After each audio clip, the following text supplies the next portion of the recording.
the only way to figure out if you're doing something right or wrong is to actually do it, and that comes with a failure. I've had potential partners, a couple where it didn't work out. One just wasn't moving at speed enough to deliver value for the people that we wanted to serve. What's up, lovely people? Welcome back to another video right here on Entrepreneur Podcast Club. I'm your host, Mr. EPC. Give a big, massive round of applause to my very special guest, Yommy. So welcome to the show first and foremost, and thank you very much for your time. So you run an agency that specialises in property. So do you just want to tell the viewers a bit about that? Yeah, no, sure. So essentially I automate and grow businesses in property, and then I look for opportunities to drive recurring revenue for subscription models. Okay, fantastic. And how long have you had this business for? It's been under a year actually. Okay, so you started it about around this time last year, about June 2023? Correct, yeah. So that's when I kind of started just kind of like testing and figuring out what important problems I could solve. Okay, so when you mentioned that bit, do you just want to elaborate a bit more? Yeah, that's a great question. So essentially, just from the background that I've had, which is driving growth and scale ups for the past 7 years, one of the biggest things that we do is like everyone makes a lot of assumptions in business, and I think part of the entrepreneurial journey is just making sure you've got a problem, a business problem that you can solve and you've got a solution for. And I just wanted to make sure that I could figure out one that was sustainable, and just in terms of the whole business model plan was one that was built to last as well. So that kind of took a little bit of tweaking and iterating, and I would probably say it was towards the end of last year where I felt like I found it, and then I could play the long game. Okay, fantastic. So in terms of when you first started your business, how did you get your first customer? That's a great question. It was kind of a bit of, I want to say being prepared for the luck, because I was in a working space actually, and me and my friend, like they literally told us that we should move because it was time's up for that co-working space, and we went to a bar, and I walked into a bar, and then one of my clients said, "Yommy, I've heard about you, we should have a chat." And the rest is history. I don't know if he knew it at the time, but I was delighted to say the least, and I was just really excited for the fact that I could actually now take someone on a journey that I know I could help. But obviously you always have that, you know, that kind of a little bit of self-doubt. The good thing is that's kind of largely been flushed away because of the results we've been able to achieve for him and many other clients as well. And yeah, that kind of it just answers about how we started. Okay, fantastic. So how did you go about funding your business when you first started? Yeah, that's a good question, because staying power is so key. And the short answer was hustle.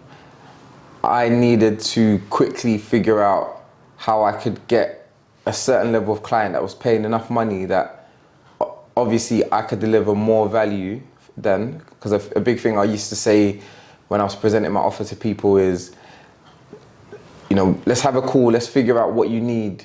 But my promise to you is that whatever you pay, the return will outweigh the cost. So I was really thinking about, after I've had a few smaller clients, what that needed to look like. And I took on a few automation projects with business owners in different verticals that weren't particularly property, because I knew I wanted to continue to add value and build up my name in that space.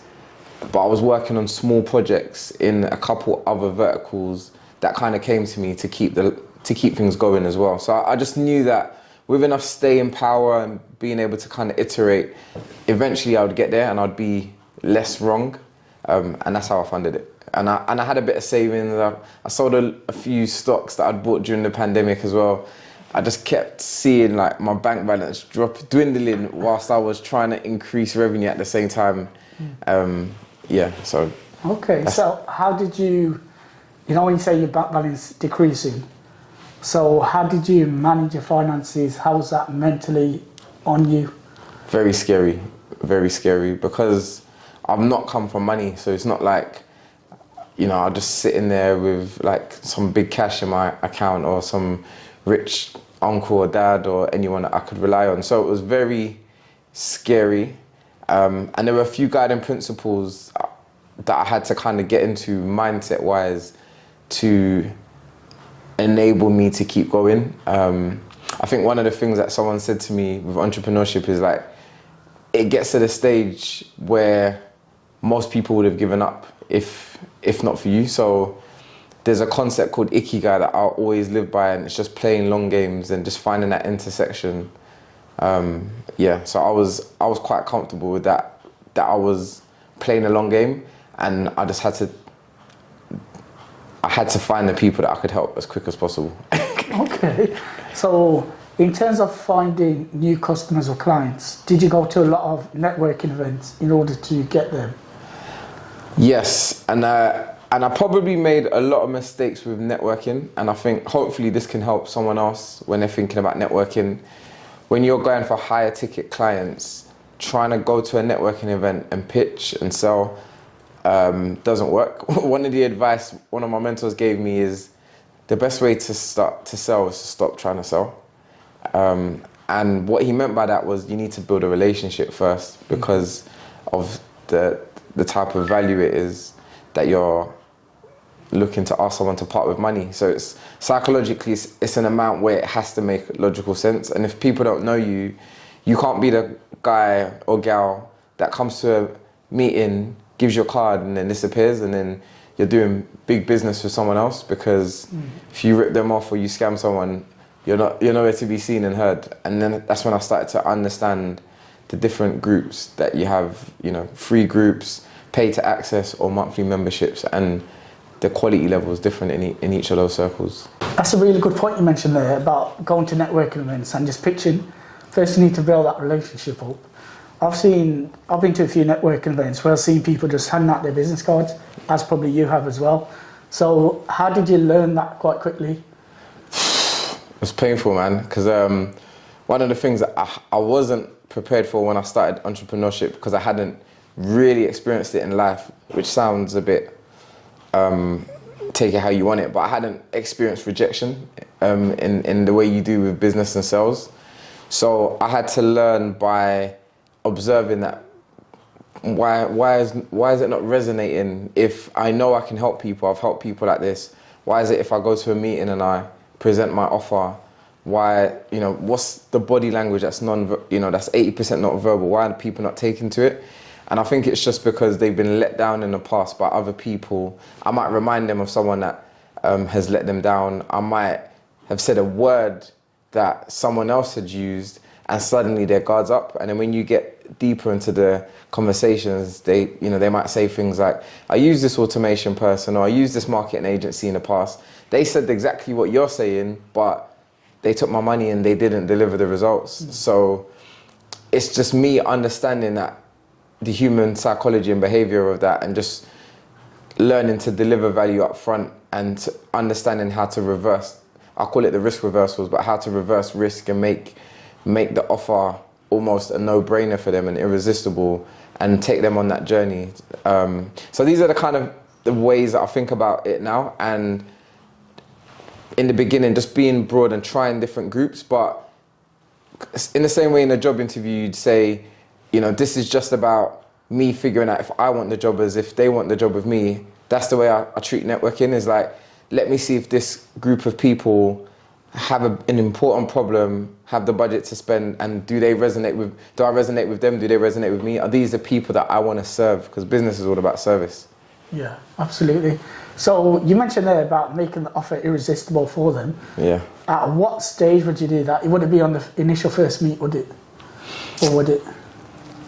Yeah, I think it's about understanding signals. So even though you're right that people hand out business cards, and I try not to hand out business cards. In fact, I don't think I've printed a business card in the last year. And it's quite funny, because I noticed with the more experienced generation that they're more used to business cards. And what I it sounds a bit cheeky, but what I kind of said to people, like, you know, with my cheeky, coy self, is like, I don't give business cards, I book meetings. Okay. To kind of get straight into it. But I think it takes a level of discernment to really understand the buying signals to see if they're ready for that. Because some people are more ready for actually, let's just have each other's number and build a connection and get to know each other. And I think one of the people who really helped me in terms of like thinking differently about networking, they said two things. They said, one, think about, does this person want to speak to you? So it's not like, do you want to pitch to that person, but does this person want to speak to you? And that's not something they might say, but it's about signaling and just kind of like having that discernment. And then secondly, just being more interested in them than yourself. I think it's just natural human behavior and it builds likability. And it actually helps you to understand what the person who you might be pitching to has been through and how they think before you go all in with your offer. So I don't necessarily think the networking meetings where you present your offer, and I also don't think, and this is something I'm learning, that the elevator pitch, I think that's a bit flawed. You know, it's kind of designed in a time where busy executives will be hard to reach. So I just believe that pitch is not enough. You need to take people on the journey and just start really small and build that trust. And it could be given value by email or your post. They follow you and they see your content. But as they start to build more trust, then you can kind of like increase the ask. But if they show that they have an important problem, they seem to have the budget, how do you really know? It's kind of like you're trying to get a sense of means testing, but you can qualify with some questions and observations. Then you can kind of go in, or you ask the budget questions on the call. Okay, fantastic. So you mentioned some really good points there, and let's move on to networking. What is the importance of networking in general? Networking is very important. I've battled with it for such a long time because I used to go to networking events and it obviously shows I wasn't doing it properly and thinking I'm not getting anything out of it. But it's not just the person that you're meeting, it's the person that they have access to. And it's also about creating that awareness piece. And that's why I believe picking a niche is very key, because you can get your name carried in rooms that you're not in just by brute force of being consistent in that space. And it's kind of like, this person is everywhere, like, or they just seem, you know, psychologically, it just seems to that person that you're everywhere just because someone mentioned you one week and the next person mentioned you another week, and it's like, hang on, what's going on here? Why does this person keep getting mentioned? It's because you focused on that niche. So your company's been running for almost a year. So what challenges have you faced within that year? Oh, so many. Where do we start? Rejection, having to just, the only way to figure out if you're doing something right or wrong is to actually do it, and that comes with a failure. I've had potential partners, a couple where it didn't work out. One just wasn't moving at speed enough to deliver value for the people that we wanted to serve.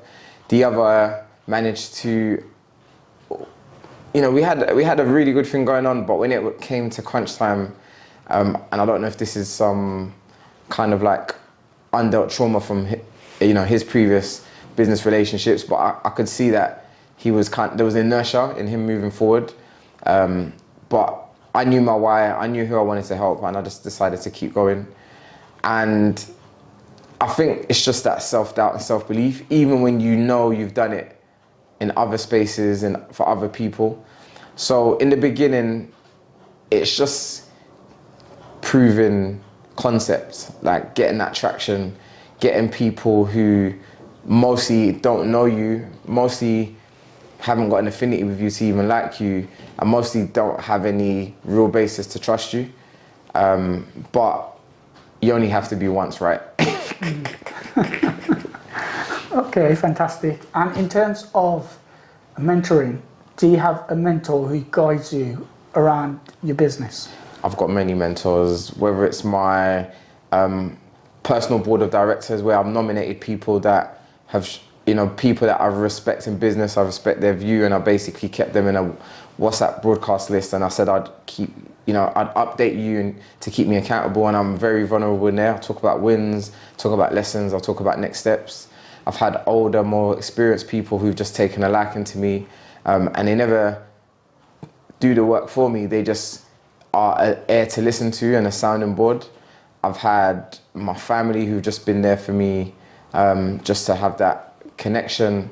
I've had people from different cultures and communities who've just taken an interest in me, and I've listened to a lot of people who give a lot of free value on the internet. So I've had different forms of motivation and upliftment and guidance and spiritual, and yeah, those people, I don't think you have to have the formal relationship of a mentor. I just decided to actively listen and take advice from people who are wise and give good wise counsel for whatever reason, or have been there before, and those people have definitely been my mentors. Okay, fantastic. So let's talk a bit about yourself. So where were you born and bred? I was born in the UK, in London. Okay, and what part of London were you born in? I was born in North London, actually. Not many people know that. Okay, and do you currently live in North London at the moment? No, I grew up in Hackney, in East/North London, and I went to school in North London. I did a short stint in Nigeria for 2 years, and I've moved out to Essex. Okay, so you said you'd done a stint in Nigeria for 2 years. So what age were you when you done that stint in Nigeria for 2 years? So I was in year 8, and I always say, like, I got in one little fight and my mom got scared and said, "You're moving to Nigeria." Okay, and how did you find that shift from being born and bred in the UK to moving to Nigeria? That was incredible. It really opened my eyes, because rather than hurrying home at 3:30 to get home in year 7, I started to see how other people live their lives from different levels of affluence, different levels of cultures, because we was in a boarding school. And it just showed me that the world that I thought I knew it all in was far different, because there was a whole another country and people were thriving there, and people were doing, a lot of perceptions and myths got busted. So what that did is, when I came back to the UK, I started to just see things differently. And one thing about Nigeria is, you can do anything in the world, but you can't be slow. It's kind of like a crime to be slow. And if you were the slowest in the classroom, your peers wouldn't respect you. In fact, you'd be walked up in assembly, and they had like a celebration not a celebration, but a little bit of a mockery to kind of like push you out your comfort zone, to say this person failed miserably and now he's gonna have to walk on stage. And those things just kind of stuck with me. Like, definitely a lot of common sense, which some people might call street smarts as well. But yeah, you can't be slow in Nigeria.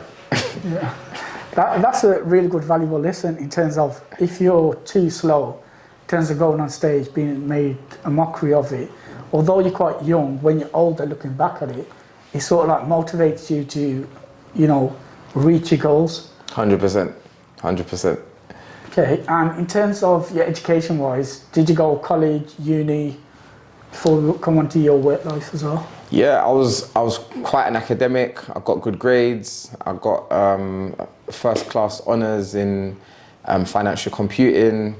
I made a ton of money from a young age. I felt in my early 20s like I'd achieved a lot. So I was on a day rate in banking. I made more money than most of my peers, and I remember upgrading my car in 1 year, and it was almost like, life had changed. So yeah, that's kind of like how my early years were. Okay, fantastic. So well done on all your achievements in the early years. So in terms of money management, you mentioned there about contracting, you're on a day rate. So were there any periods where you were out of work during that time? 100%. There was multiple periods. It wasn't stable. It just paid a lot for short bursts. Yeah. Okay, so how did you manage your money? Because I know a few people, when I was contracting, who were making loads of money. They went to broke cars and this and that, racked up a lot of debt in their credit card. then the contract ended, they're out of work for months, and then that, you know, it really messed up their finances. So how did you manage your money when you didn't have any contracts, when you were working on a day rate, no money coming in? Do you know what, that's a good question. And looking back, I definitely could have managed my money better. I was so young and just felt like things will always be like this, and I just didn't really have the discernment. So I didn't really manage it to say. I kind of betted on my skills and belief to always be able to acquire it, and it took me up until like, I'd say the last 5 years where I really started to like sit down and really question my money mindset and think about what did I learn about money from my parents, from my mum, from my dad. And there's an amazing book I read called Profit First, which really helped me to, in simple terms in business, understand how to put different plates around the business. And some of my friends are like money finance coaches. I've started to realize that money mindset is an actual thing. So it's an area I want to continue to deliver in. Okay, fantastic. So you mentioned there about the plates around that book. Do you just want to elaborate a bit more on that? Yeah, that's good.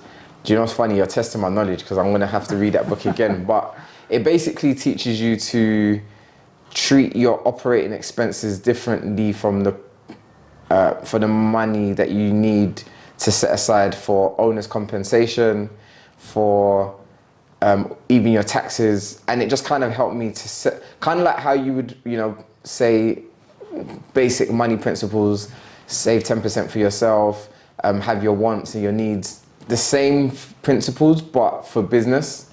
And that's kind of what I've been following basically. Okay, fantastic. So let's just go back to when you're contracting. Did you have to open up your own limited company, sort out your own tax affairs, etc.? 100%, yeah. And how did you manage that at a young age? I'll say now, I still don't feel like my accountant educated me in the best way. I feel like I was constantly trying to get level up, and I don't know if everyone else out there or anyone else is thinking the same, but I just wish accountants would make things simple. Like, I don't know if they think if we learn the skills we're going to leave and they're not going to be able to retain us, but I think generally they're very bad at marketing and just kind of like the communication side. But in terms of how I answered it, yeah, I got a recommendation of an accountant from someone else who's a contractor. I used umbrella companies as well.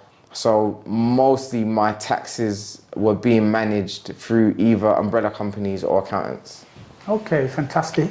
So you mentioned a good point there about accountants and advice as well. I was speaking to one of my cousins who's an accountant, and then I was telling him about the advice as well. He was like, you either pay for the accountant to do your books or you pay for them for advice. So which one is it? Then I was like, yeah, it's the first one.